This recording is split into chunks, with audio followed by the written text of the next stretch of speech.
మహబూబ్ నగర్ జిల్లా బాలానగర్ వద్ద ఘోర రోడ్డు ప్రమాదం జరిగింది. బాలానగర్ చౌరస్తాలో బైక్ ఆటోను ఢీకొన్న డీసీఎం వ్యాను ఓ చిన్నారితో సహా 6 మంది దుర్మరణం పాలయ్యారు. నేడు సంత దినం కావడంతో కూరగాయలు, సరుకుల కోసం వచ్చిన గ్రామీణులు తిరుగు ప్రయాణంలో ఆటోలో వెళ్తుండగా డీసీఎం వాహనం అతి వేగంగా వచ్చి ఢీకొట్టింది.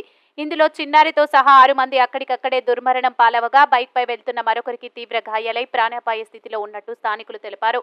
మృతులంతా బాలానగర్ మండలంలోని మేడిగడ్డ తండా, నందారం, బాలానగర్, బీబీనగర్ తండా, బీహార్కు చెందిన కూలీలుగా గుర్తించారు స్థానికులు.